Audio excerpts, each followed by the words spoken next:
स्वागत है आपके प्लेटफॉर्म रेयर कैसे पे। देखिए आपको अब नाइट में क्लासेस मिला करेंगी पेट के लिए, हिस्ट्री और पॉलिटी से रिलेटेड। ठीक है, बाकी करेंट अफेयर है पेट के लिए, जो मैथ्स की क्लास है वो सब आपको दिनों इवनिंग के टाइम मिलेंगी। सब जैसा कुछ होगा आपको जल्दी ही शेड्यूल कर दिया जाएगा। तो चलिए आइए देखते हैं। देखिए भारतीय इतिहास आप में आएगा 5 नंबर का। 5 नंबर का आपका भारतीय इतिहास होगा और 5 ही नंबर का आपका नेशनल मूवमेंट होगा, राष्ट्रीय आंदोलन। ठीक है, क्या आएगा? राष्ट्रीय आंदोलन।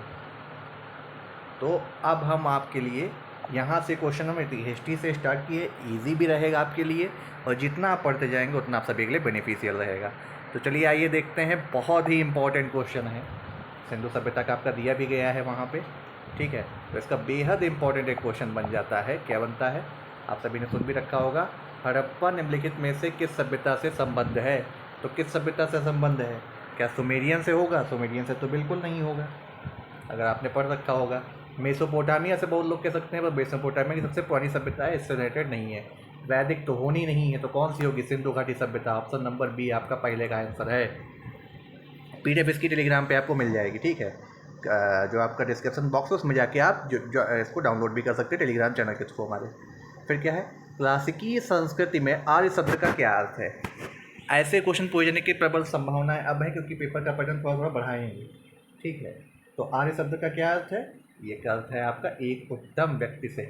ईश्वर में विश्वासी तो होना नहीं, नास्तिक भी नहीं होना है। चलिए अगला क्वेश्चन क्या है? निम्नलिखित में से किस राजवंश के अभिलेख से इस परंपरा का समर्थन होता है कि लुम्बिनी शाक्यमुनि बुद्ध का जन्म स्थान था? तो आइए देखते हैं इसके ऑप्शन क्या दिए गए हैं। चलिए देखते हैं। देखिए हमारे इसके ऑप्शन क्या दिए गए हैं। ऑप्शन आपका दिया गया है, क्या गुप्त वंश है वो, क्या कुषाण वंश है, क्या मौर्य राजवंश है, या सातवाहन वंश है।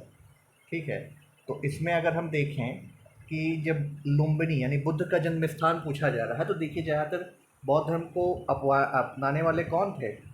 ज़्यादातर बौद्ध धर्म के अनुयायी कौन किस राजवंश से रहे? कौन से रहे थे? अशोका थे, अशोका दी ग्रेट। और कौन थे? तो देखिए गुप्त वंश से यहाँ पे नहीं है, ना सातवाहन वंश तो सेम था ही नहीं।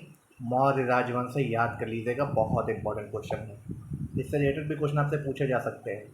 अणुव्रत सिद्धांत किसका प्रतिपादन किसने किया था? ये क्वेश्चन आपके पेट के सिलेबस के अकॉर्डिंग बना हुआ है, इम्पॉर्टेंट है। जैन धर्म और बौद्ध धर्म आपके सिलेबस में भी है, तो जैन धर्म से। ठीक है, देखिए हिस्ट्री में जितने आप क्वेश्चंस करेंगे, आपको टॉपिक वाइज भी रिवीजन करा देंगे, लेकिन जितने आप क्वेश्चंस करते जाएंगे उतना आपका माइंड शार्प होता जाएगा, क्वेश्चन को कैसे हमें टैकल करना है। बहुत गधे लोगों को मैंने देखा है कि आ तो जाएंगे हिस्ट्री पढ़ाने, यानी क्या क्या उसमें इतिहास गधा पढ़ाया करते हैं, रेलिवेंट चीज़ें आपको जो पढ़ानी चाहिए वो नहीं पढ़ाते हैं वो। इसी वजह से बहुत लोग कहते हैं कि पढ़ा हुआ आ नहीं रहा। जब रेलिवेंट आप नहीं पढ़ेंगे तो पढ़ा हुआ किसी एग्जाम में नहीं आएगा, चाहे पेट हो, चाहे एक क्लर्क का पेपर हो, चाहे यूपीपीसीएस हो। निम्नलिखित में से किसमें सेंड्रो पोर्ट्स यानी चंद्रगुप्त मौर्य सिकंदर महान की भेंट का उल्लेख किया गया है?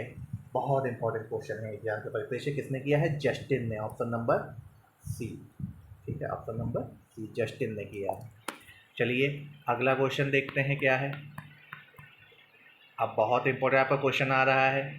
निम्नलिखित में से किस गुप्त राजा का एक अन्य नाम देवगुप्त था? भैया बहुत इंपॉर्टेंट क्वेश्चन है, तक के लिए बिल्कुल मार्क करके रख लीजिए। इस बार के लिए क्वेश्चन इस बार ऐसे ही बनेंगे। आपको लगेगा वो पीसीएस लेवल आया है, लेकिन वो पीसीएस लेवल नहीं होगा, आपके सिलेबस के अकॉर्डिंग ही दिया गया है भाई, इतना तो आपको पता ही होना चाहिए। देवगुप्त किसका अन्य नाम था? किस गुप्त राजा का? चंद्रगुप्त द्वितीय का था, ऑप्शन नंबर बी। याद कर लिए, समुद्रगुप्त कुमारगुप्त तो भी कुछ अचीव मत करिए किसी चीज़ में भी इतनी जल्दी। मौखरी शासकों की राजधानी निम्नलिखित में से कौन थी? मौखरी शासकों की राजधानी निम्नलिखित में से कौन थी, ये आपसे पूछा जा रहा है। तो ये भी क्वेश्चन आपके लिए इम्पोर्टेंट है, ऐसे क्वेश्चन इस बार आ सकते हैं, बिल्कुल प्रबल संभावनाएं हैं। तो देखिए थानेश्वर की तो कन्नौज समझते ही आप हैं, इसकी कन्नौज थी मौखरी शासकों की, फिरोजपुर नहीं थी। तो उस पर मूवी को ना समझ लीजिएगा, एक वेब सीरीज भी आई हुई थी। गोविंद चंद्र गढ़वाल की रानी कुमार देवी ने धर्मचक्र जिन विहार कहाँ पर बनाया था? अंदर से पूछा गया क्वेश्चन है, लेकिन सिलेबस में है ये, तो ये रेलिवेंट है आपका। ठीक है, तो रेलिवेंट है इसीलिए आप पढ़ भी रहे हो। तो क्या है ये? इसका राइट आंसर क्या होना चाहिए? देखिए, अगर आप जाएंगे इस क्वेश्चन की गहराई में अगर आप जाएंगे तो बोध गया को तो आप टच ही नहीं करेंगे, पता ही है। अयोध्या उस टाइम रहा ही नहीं था शासक में बिल्कुल इस तरीके से, तो कुशीनगर भी नहीं था, सारनाथ होगा ऑप्शन नंबर डी। अगर धर्म चक्र, देखिए धर्म चक्र जन विहार, तो धर्म चक्र वर्तन कहाँ पे दिया था? सारनाथ में तो दिया था। अगला बहुत इंपॉर्टेंट क्वेश्चन है, आधुनिक भारत से पूछा गया क्वेश्चन है ये। निम्नलिखित में से कौन एक भारत में प्रथम मुस्लिम आक्रमणकारी था? बेहद इंपॉर्टेंट क्वेश्चन है ये, वेरी वेरी इंपॉर्टेंट। कौन था? मोहम्मद बिन कासिम, कुतुबुद्दीन ऐबक, या मोहम्मद बिन खिलजी, या मोहम्मद गौरी? कौन था? तो प्रथम मुस्लिम आक्रमणकारी आपके थे मोहम्मद बिन कासिम, और इन्होंने 712 ईस्वी में जो है भारत पे अटैक किया था, और जजिया कर भी इन्होंने ही स्टार्ट किया था लगाना। जजिया कर की प्रथा बहुत लंबी है, लास्ट में इसको अकबर ने 1582 के करीबन जो है इसे क्या किया था, इसको हटा दिया था, बैन लगा दिया था। लेकिन बाद में आपके किसने किसने इसको लगा दिया था? तो इसको औरंगजेब ने लगा दिया था, ठीक है। औरंगजेब ने पुनः इसको लगाया था, और साथ ही साथ हिंदुओं पे सबसे पहले किसने लगाया था? ब्राह्मणों पे, ब्राह्मणों पे आपका लगाया था फिरोज शाह तुगलक ने। याद रख लीजिए, ये क्वेश्चन बहुत इंपॉर्टेंट है, ऐसे क्वेश्चन जरूर बनेंगे। अब यहाँ से आपको देखिए एक क्वेश्चन से 4 चीज़ें पता चली। इस तरीके से आपको पढ़ना है, ना कि पूरा इतिहास गाथा कोई अपने नोट्स लेके पढ़ा दे रहा है, कोई कुछ पढ़ा दे रहा है, भाई ऐसा नहीं होता है। कुतुबुद्दीन ऐबक आपको पता ही है, इन्होंने क्या बनवाया था? कुतुब मीनार। क्या बनवाई थी? कुतुब मीनार। खिलजी आपको पता ही है, मोहम्मद बिन खिलजी क्या थे, ठीक है। मोहम्मद गौरी आपको पता ही है, तराइन का युद्ध हुआ था 1191 1192। तो चारों ऑप्शन आपको पता होना चाहिए, क्योंकि आप तीसरी बार पढ़ देने जा रहे हो। कौन सा युद्ध में सही नहीं थे आपके जो है सम्मिलित नहीं है, ये आपसे क्वेश्चन पूछा गया है, युद्ध दिए गए हैं, और ये सारे युद्ध किसके हैं? बाबर के द्वारा लड़े गए हैं। तो देखिए, बाबर ने जो युद्ध लड़े थे उसकी हम आपको ट्रिक भी बता देंगे। ट्रिक क्या थी? 26 में पानी पिया, ठीक है, 26 में पानी पिया, ठीक है। 27 में क्या होगा? 27 में किसी को याद है? देखिए फिर से बता रहे हैं, 26 में पानी पिया, 27 में क्या किया? चल दिया। 28 में घर गया, सॉरी 27 में इसने क्या किया? खाना खाया। फिर से समझ लीजिए ट्रिक क्या है। 26 में जब पानी पिएगा तो फिर खाना खाएगा। 26 में पानी पिया, 27 में खाना खाया, ठीक है। 27 में खाना खाया, 28 में चल दिया,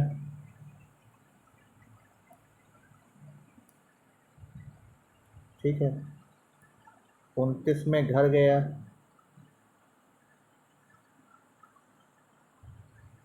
और 30 में मर गया। बहुत अच्छी ट्रिक है, आप लोग याद कर लीजिए। तो जो मर गया तो इनकी डेथ है ये, ठीक है। अब देखिए, डेथ को इन्होंने चंदेरी का युद्ध दे दिया है, यही गलत है। तो अब इससे याद देखिए, 26 में पानी पिया यानी पानीपत का प्रथम युद्ध सही सम्मिलित है। 29 में घर गया, घाघरा का युद्ध, ठीक है, ठीक है। 27 में खाना खाया, खानवा का युद्ध है। 28 में चल दिया तो चंदेरी का युद्ध 1500 कब हुआ था? 1528 में हुआ था, और रानी कौन थे? मेदिनी रॉय थे इनके अगेंस्ट में लड़े, ठीक है। उम्मीद करते हैं आपको ट्रिक अच्छी लगी होगी। इसका स्क्रीनशॉट भी ले सकते हैं, नहीं तो आपको बताइएगा तो लाइव क्लास लेकर के आपको समझा दिया जाएगा। अगला मराठा साम्राज्य से भी क्वेश्चन आएंगे, तो वहाँ से आपके क्वेश्चन हैं क्या है? निम्नलिखित को उनके शासन काल के क्रम के अनुसार आपको व्यवस्थित करना है। तो भैया शासन को कालक्रम अनुसार व्यवस्थित करिए। सबसे पहले कौन आएगा? देखिए, अगर आप ऑप्शन से देखें तो बाजीराव, बालाजी बाजीराव, दूसरा ऑप्शन आप कट कर दीजिए पहले ही। माधव राव भी पहले नहीं थे, कट हो गए, 2 ऑप्शन आपके पहले कट हो गए, ठीक है। समझिएगा क्वेश्चन को। अब दिया गया बालाजी बाजीराव है, माधव राव है, फिर बाजीराव, फिर बालाजी विश्वनाथ। यही आपका सही क्रम है, यही आपका सही क्रम है क्या? नहीं है। अब बचता एक ही ऑप्शन, वही सही होगा। कैसे समझिए, बालाजी विश्वनाथ देखिए पहले आया, तो फिर बाजीराव आते हैं, फिर बालाजी बाजीराव आते हैं, फिर आखिरी में माधवराव आते हैं। ऑप्शन नंबर सी आपका राइट आंसर। भारत में ब्रिटिश साम्राज्य का संस्थापक कौन था? बहुत इंपॉर्टेंट क्वेश्चन है, बहुत इंपॉर्टेंट। पेटवाले किसी ना किसी उसमें मिलेगा जरूर। क्यों इंपॉर्टेंट है? लॉर्ड रॉबर्ट क्लाइव हैं, कॉर्नवालिस नहीं हो। कॉर्नवालिस कोड आया था, वायन हेस्टिंग्स आपके नहीं है, ना लॉर्ड विलियम बेंटिक हैं। इसलिए आपको इंपॉर्टेंट क्वेश्चन है, संस्थापक पूछा जाता है ब्रिटिश साम्राज्य का। क्लाइव को स्वर्ग से उतरा हुआ क्या कहते थे? योद्धा कहते थे। निम्नलिखित में से कौन 1857 के विद्रोह में अंग्रेजों का सबसे कट्टर दुश्मन था? अच्छा क्वेश्चन है। मौलवी इमदादुल्ला, मौलवी मौलाना फजल खैराबादी, मौलवी अहमद उल्ला शाह, नवाब लियाकत अली। तो भाई इसमें क्या राइट आंसर होगा? मौलवी अहमदुल्ला शाह। ठीक है, ये आपका सी नंबर राइट आंसर होगा इसका। किस गवर्नर जनरल ने भारत में स्थायी भू राजस्व व्यवस्था स्थापित किया था? Very important question. किसने स्थापित किया था? डफरिन होंगे क्या? नहीं। वेलेजली होंगे क्या? नहीं। सहायक संधि में वेलेजली थे, तो बुरा इसमें तो आ ही नहीं सकते, डफरिन आ सकते हैं। अब बसते हैं वान हेस्टिंग्स, तो आपके पहले वो थे, तो कौन बसते हैं? Lord Cornwallis. Option number B याद रखिएगा। डलहौजी भी रहे हैं। अगला, हड़प्पा काल का कौन सा नगर 3 भागों में विभाजित था? इंपॉर्टेंट इंपॉर्टेंट एक क्वेश्चन आप जरूर यहाँ से आते जरूर पूछा जाएगा। तो कौन सा 3 नगरों भागों में विभाजित था? धौलावीरा। ऑप्शन नंबर ए आपका राइट आंसर होगा। ठीक है, तो इसी के साथ इस क्लास को हम समाप्त करते हैं। ठीक है, अब आपको करना क्या है, देखिए समझ लीजिए।